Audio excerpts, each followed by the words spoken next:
study was taken from Australia, where they have, in quote, good health system, where people could go to hospital, where people could afford to take care of themselves. Okay, now bring it down to Nigeria or to Africa, where we have dilapidated health system, where we have a lot of poor people that cannot take care of their health, poor people that cannot afford their bills. You discover that a lot of persons are actually dying from this illness. So before we dive in further, I would like to give us a very good understanding of what we mean by hypertension. Some people call it high blood pressure. You are right. So, this high blood pressure, what is it all about? What does it entail? All of us, if you look at your skin, maybe on your hand, you will see some arteries, some veins that are visible running there. Now, you will understand that it is the pressure within those arteries that is being measured. Once the pressure in those arteries becomes very high, we now say this person has what? High blood pressure. Now, if the pressure is very high, it becomes difficult for the heart to pump against those pressure because the heart pumps blood into those blood vessels. Now, if the pressure in the blood vessel is high, it becomes very difficult for the heart to pump blood into it.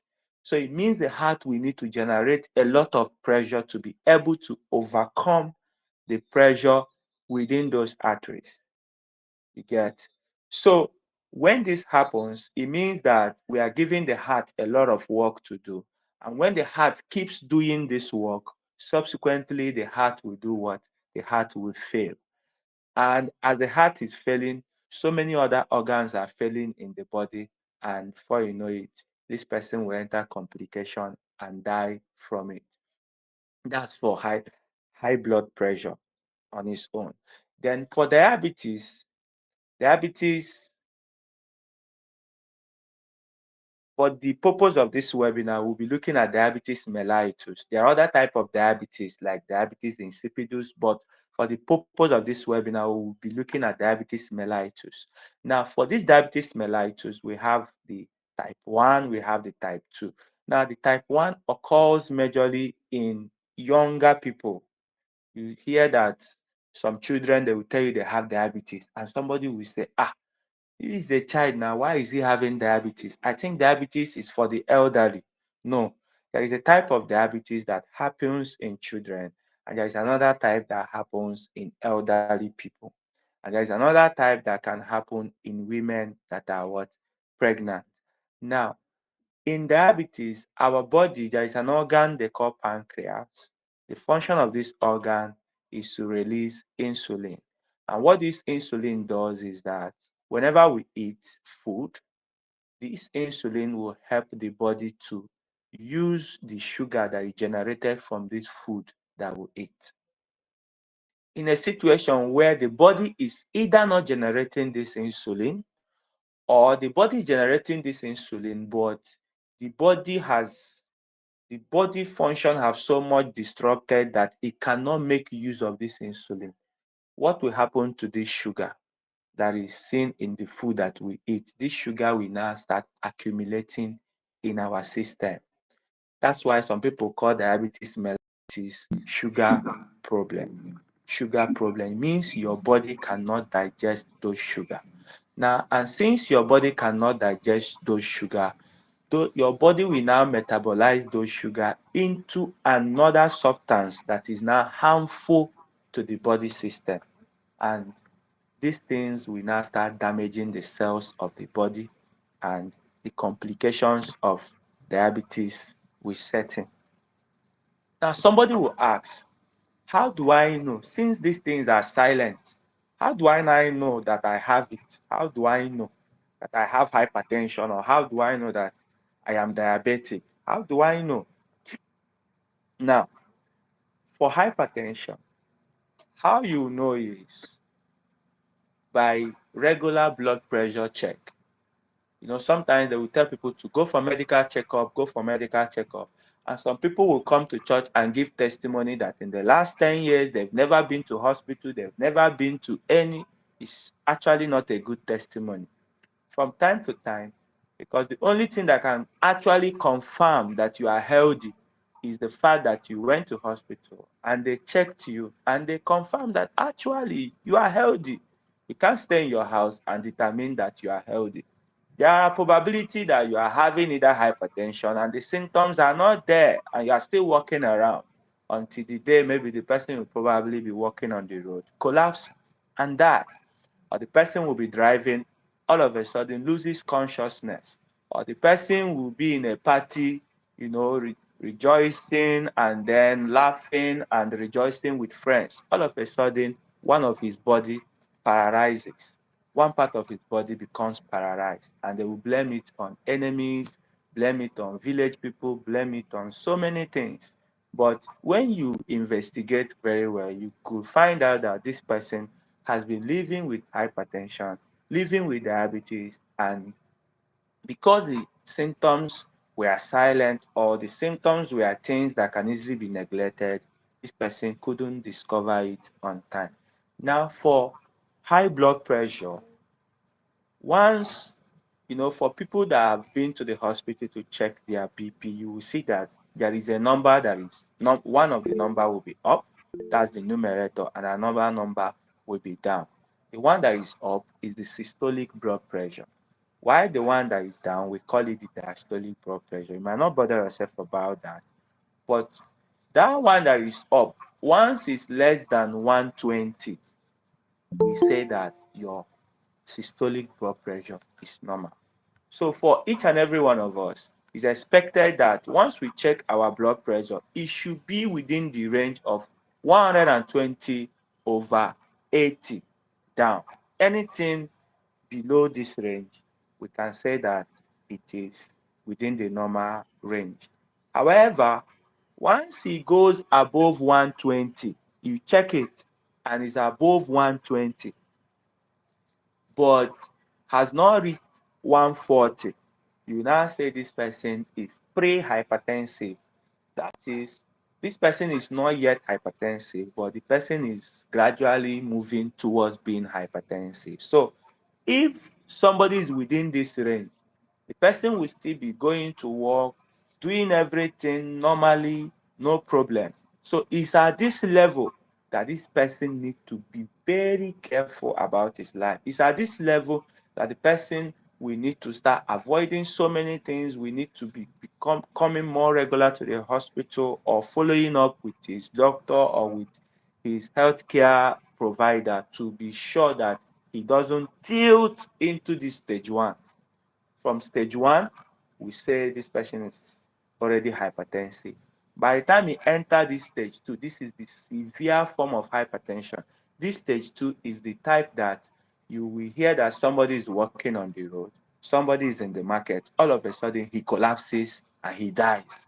All of a sudden the person is bleeding from the nose. All of a sudden you hear that the person woke up and one part of his body has paralyzed. It means this person has been walking around with blood pressure greater than this 160. So one of the best way to actually know if we are hypertensive is to become more regular with checking our numbers. These two diseases has to do with numbers. It has to do with our with numbers. What it means is that as adults or as people that have taken responsibility of our own lives, we should know our numbers from time to time. We should know our numbers. If possible, every quarter you should know your numbers. Knowing your numbers means knowing what is my blood pressure, what is my glucose level today. You must know your numbers. You must know your numbers. It's one of the ways to stay clear of this illness, or one of the ways to discover it on time and start profiling solution to them on time. Now, for diabetes mellitus, like I said, one of the ways to know it is that somebody will now start eating. Polyphagia is excessive eating. You eat in the morning around 8. Before 12, your body is already shaking. You want to eat again. Before 3 p.m., your body is shaking. You want to eat. Anything you see, you eat.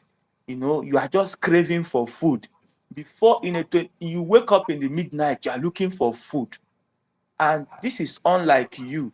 And somebody, you see that this kind of symptom can easily be trivialized. Somebody can easily take it for granted. Somebody can say, maybe it's because I'm working too much. That is why I'm eating a lot of food. Now, another thing that happens is that you also discover that you begin to urinate frequently in the night.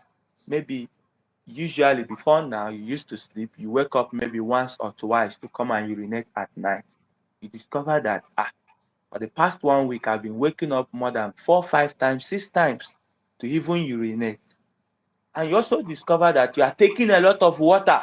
So it's very easy for someone to say that, this urine that I'm passing too much is probably because I'm taking a lot of water. You get? So someone can easily, you know, trivialize these symptoms. Now, but when you start noticing these three major things, we call it the three P's: polyphagia, polydipsia, polyuria, meaning you are eating too much, you are taking a lot of water, and you are passing a lot of urine. When you start noticing these symptoms, it could be, it could be that this is diabetes setting into your system. What do you do immediately? Go and know your numbers. Rush directly to the nearest healthcare center or pharmacist or anywhere where they could accurately check your blood, your random or your fasting blood glucose level. Once your fasting blood glucose level is checked and it is greater than 126 milligram per day, you're already battling with diabetes. But if it is below this range, it means, yes, we could start explaining other things that could make you to be having these three P's. If it is random that you checked, random is, fasting blood sugar is the one you do very early in the morning. Random is the one you can do anytime, anytime. Maybe you just decided and you can even do it right now as we are talking. Once you do it and it is greater than 200, like that, you need to quickly um, get other assessment to be sure you are not battling with this diabetes.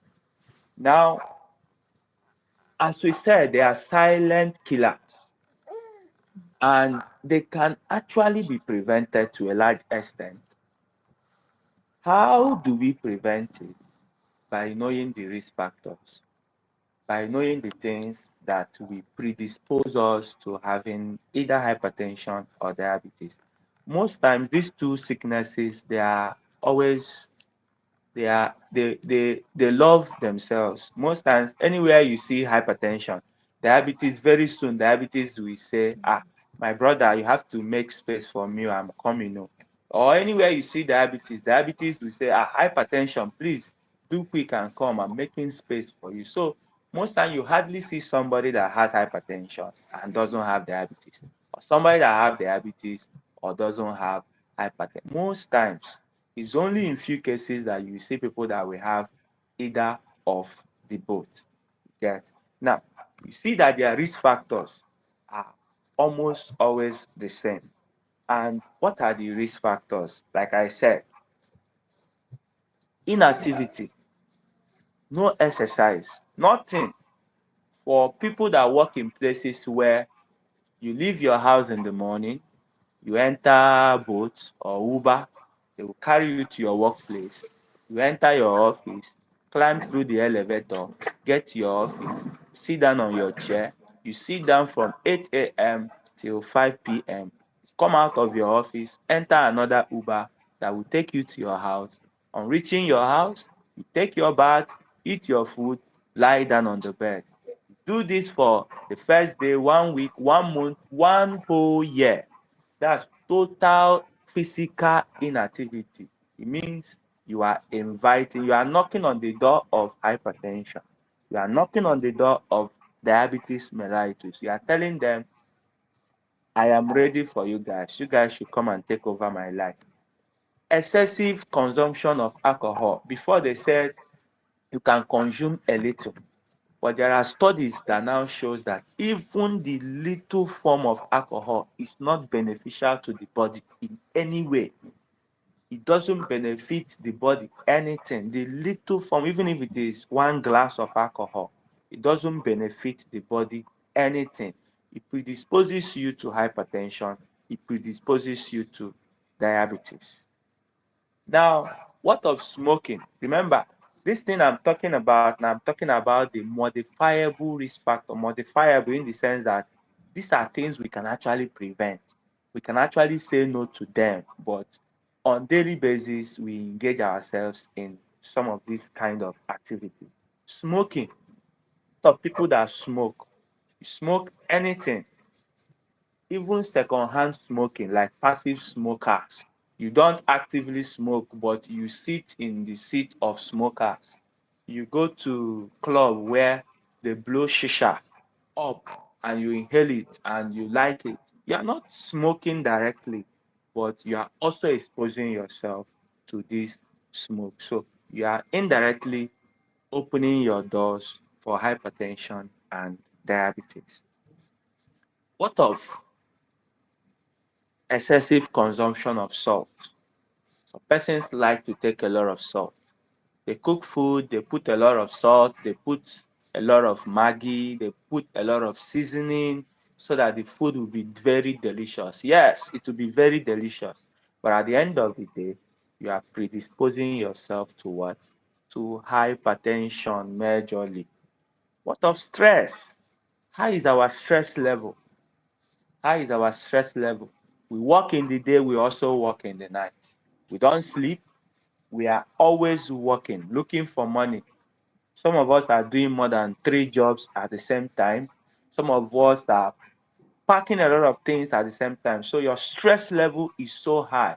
Your body is releasing a lot of cortisol, a lot of hormones that are not that in order to help you to survive. Those hormones are actually coming in to help you survive because you are giving the body more than what it should bear.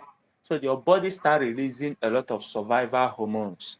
Now, those survival hormones, yes, they will keep you awake, they will keep you alert. You are happy that you are being stressed, but you are still moving on. But at the end of the day, you are doing what? You are those hormones will end up predisposing you to what? Hypertension and diabetes. Now, let me also now look at some peculiar risk factors that are specific to diabetes. We talk of overweight. Obesity can actually predispose to both hypertension and diabetes. Now, you see a lot of people that gather fat in their tummy fat, belly fat.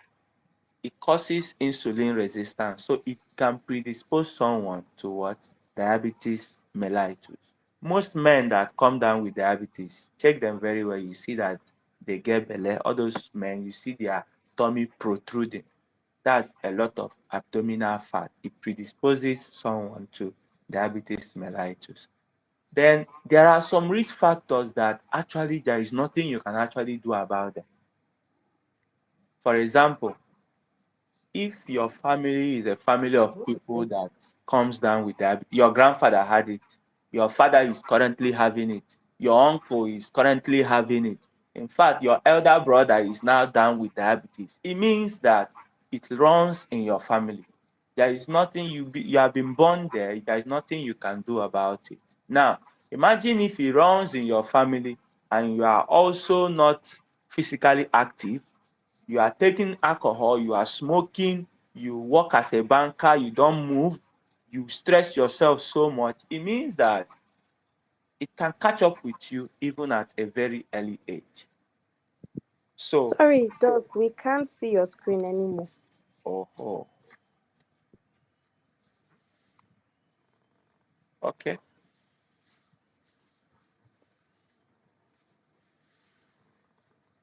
Sorry, let me reshare.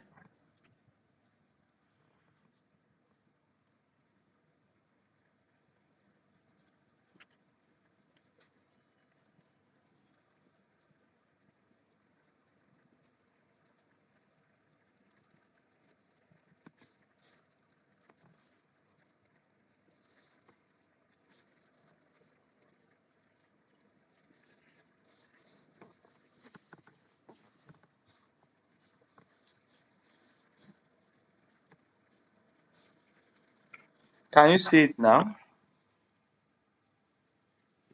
Yes. Okay. So I hope I am making sense, and I hope we are following everything I've been saying. Yes, Doc. Okay. Thank you for the response. Probably when we start asking questions, I will explain some other things for us. Now, like I said, they are silent killers. Are there symptoms that one can easily notice? And though those symptoms, like I said, when they come, is something that we can easily trivialize. Now, for hypertension, sometimes you notice that you're having a lot of headache. You slept and you woke up with headache. You went to work and you came back with headache. And you notice that it has become very frequent. You know, it's easy for you to say, okay, maybe I stressed myself so much. That's why I'm having headache. Maybe I spoke so much at the office today. That's why I'm having headache. If it becomes very frequent, it could be a pointer for you to do what? Check your blood pressure. Check. Just walk into any pharmacy, health center. Please, I want to know my numbers. Can you please have my blood pressure checked for me? So it could be the earliest sign that you will get. All these other signs here that you will get, probably by the time they start coming, the disease is already, that's already complicated. Now, this is the major thing I would want us to take home today. How do we prevent this thing from coming to us? We've talked about the risk factors, we've talked about the things that can predispose us to having these silent killers and dying from it. I know of a colleague of mine that finished night duty like this. He was going home. On his way home, he collapsed and he died. Collapsed and he died. So I also know of a woman I managed. She went for a burial ceremony. So during the course of the burial, she entered into a kind of she had a quarrel with another woman during the burial ceremony. So as they were exchanging words between the both of them, all of a sudden the woman collapsed. When he collapsed, she lost consciousness. And what do you think will happen in the mind of the people? People were saying that, the other woman that she was quarreling with, that woman is a witch, that woman is this, that. But by the time they brought this woman to the hospital, lucky enough, God saved her life at the end of the day because she had to battle with her life. She actually developed an artery in her brain actually busted while she was shouting and you know on top of her voice without knowing she's hypertensive. By the time they brought her, we checked her blood pressure. It was 220. The numbers were so high. Lucky she survived. But it's not all persons that will survive this kind of thing. So the best way is for us to prevent this. Now, I have the things that you can do as a person in order to run away from these silent killers. And what are they? We said that one of the things that can predispose us to having either hypertension or diabetes is the kind of things we eat. We eat a lot of junk. Every day you must eat buns, you must eat meat pie, and you will push it down with soda. You push it down with Coke, or you push it down with Fanta, or you push it down with any kind of soda. This has become habit for some of us. Now, but is this kind of food good? No, it's not good for your health. So you should eat more of what? Vegetables and fruits. Vegetables and fruits. Eat less of carbonated or refined carbohydrates, carbonated drinks. Eat less of these things. Eat less of meat. Eat less of these things. And you see yourself moving away from having any of these diseases that is being talked about. Sit less, sit less, sit less. I used to encourage people that even if you must, apart from some of us that are mobile, maybe you have your own vehicle, you have your own car, you can actually drive to work. If you don't have, instead of coming out of your house and taking maybe a bike or a keke, when you wake up in the morning, decide to take a bike at the next junction. So it gives you the chance to take a little walk from that your house to or from your gate to the next junction. By so doing, you are engaging yourself in a small exercise per se. You get when you get to your office, instead of using the elevator, why not use the staircase? Why not use the staircase? Sit less. While you are working, when a call comes in, instead of sitting down to answer the call, why not stand? Stand, walk around as you are answering the call. As you are answering the call, you are walking around, especially for calls that could take longer hours. By so doing, you are sitting less. You are sitting less. Anytime you see an activity that could make you to stand up from your seat, make sure you stand up from that seat. So let's learn to start sitting less. Let's learn to engage in some physical activities. You know, let's also, for people that can afford to be in a, okay, thank you for that. So, and another type of exercises we could do is strength building exercise. It's not all the time that you run. Go to the gym, carry some weight. As a woman, I'm not saying you should go and build muscles, but lift some weight once in a while, lift weight, increasing your muscle size. So, engage in strength building exercises at least 2 or more days each week. It will help. Learn to lose weight. Losing weight, some people wait till they grow fat, then they will now start running to lose the weight. You prevent weight gain. It's easier to prevent than to do what? Than to lose it.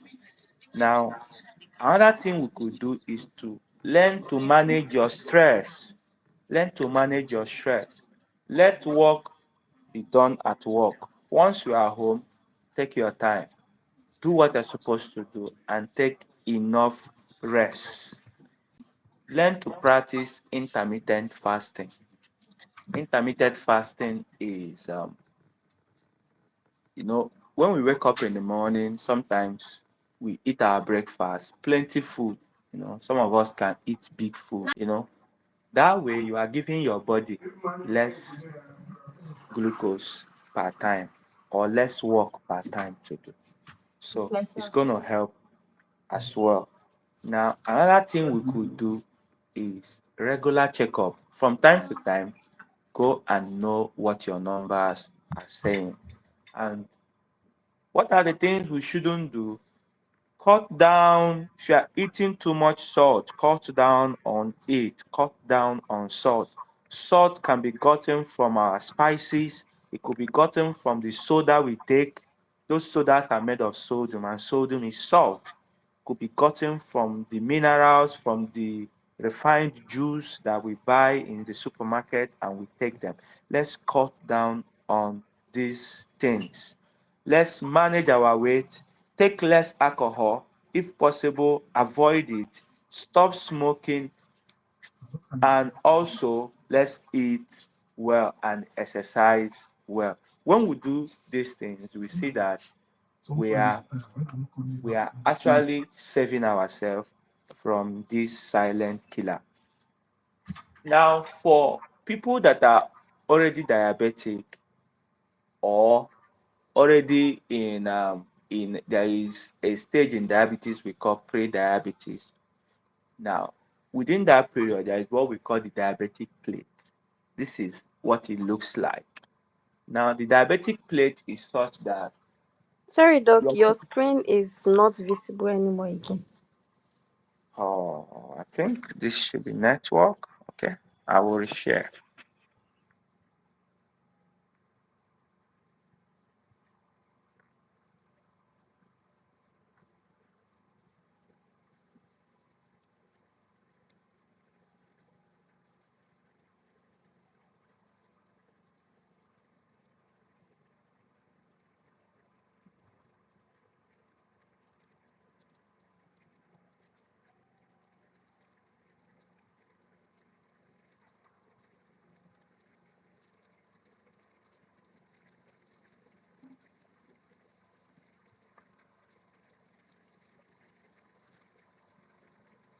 Okay, can you see my screen now? Yes, sir. Yes. Okay, I'm almost concluding.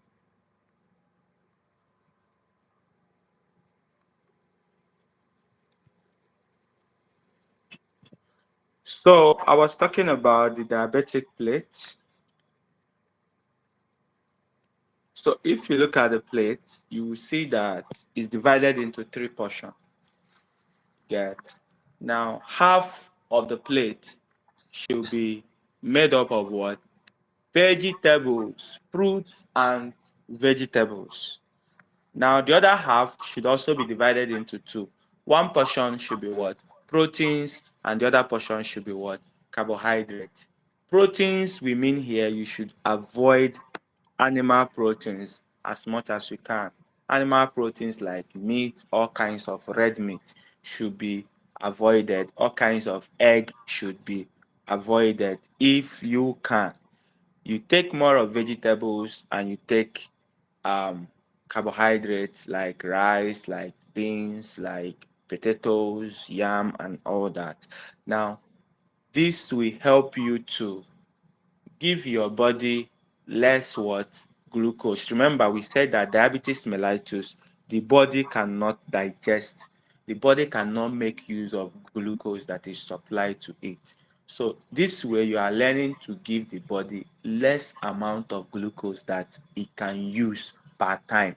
Because when you give too much, the body cannot make use of all of them.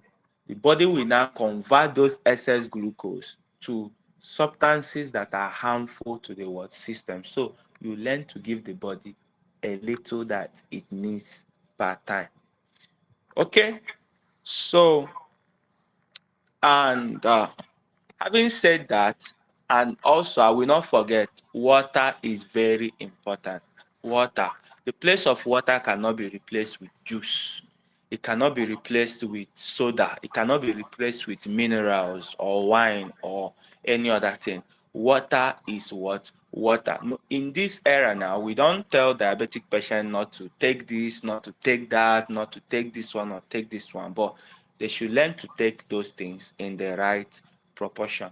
Now, having said all these things, when we fail to prevent diabetes, fail to prevent high blood pressure, and then someone now comes down with it, and the person doesn't go for regular checkup, he doesn't even know his numbers, she doesn't even know her numbers, the person doesn't even know she's hypertensive, or she knows she's hypertensive, she doesn't have money to afford the medications, or she, thinks, okay, since I'm still going about my normal business, there is no need for me to take my medications. When you constantly or when you consistently do all these things, it means you are predisposing yourself to the complications that could come as a result of what? Hypertension or diabetes. And what are those complications? One of those, like I said, hypertension and diabetes, they're always brothers and sisters. Anyone that gets in first will always make room for the other one to come. No. Once diabetes enters, diabetes will say, I am here, oh, I am here. Oh. Hypertension, anywhere you are, just know that I have entered and I'm making room for you. Very soon, please do well and come and join me. And I'm telling you, if you don't control that diabetes very well, in no distant time, hypertension will come and do what? Join. If it is hypertension that gets in first, hypertension will also do the same. Now, what are those complications? The person can develop stroke. Stroke, one part of the body will become paralyzed overnight, and that is it. Some persons get to survive it, while some persons will not get to survive it. What of heart attack? You sleep and you don't wake up. You go to party and you slump and you die. You know, we have heard of celebrities that came for performance, and after that performance they went back to their hotel and they did what? They died. What do you think killed them? They had heart attack and they died. Most of them heart attack and they died. What of kidney problems? Hypertension is the major cause of kidney problem. We hear a lot of kidney problems everywhere now in our society. People are looking for kidney donors, kidney failure every now and again. What is causing it? It is hypertension. Check very well those people that come down with this hypertension. Majority of them also have hypertension. It is hypertension. It is diabetes. They will damage your kidneys. They like damaging the kidneys. And once your kidney is damaged, your life is already being cut short. What of heart failure? You know, your heart, like I said, is trying to pump blood against this pressure. Before you know it, the heart will do what? They fail. The heart will fail. And once the heart fails, every other thing will fail. And the person will do what? Will stop to exist. What of your eyes? Diabetes, hypertension, they can damage your eyes. They can damage your eyes. And from blurry vision, you go into what? Permanent blindness. What of your nerves? You see, somebody will tell you, I can't feel my leg any longer. I'm walking and it's looking like this, my leg is no longer my leg. They can even match bottle, they won't feel it. They can match on nails, they won't feel it. And before you know it, diabetes also makes our immune system to be weak. Your body cannot fight infection. If tuberculosis pass your neighborhood, you will catch it. If malaria pass, you will catch it. If measles pass, you will anything that pass your neighborhood, you must catch it because your immune system has already gone down. So a this is something we can actually curb. This is something we can actually prevent. This is something we can actually manage very well. What I didn't do today is to start telling us about drugs here, drugs there. This is something that you always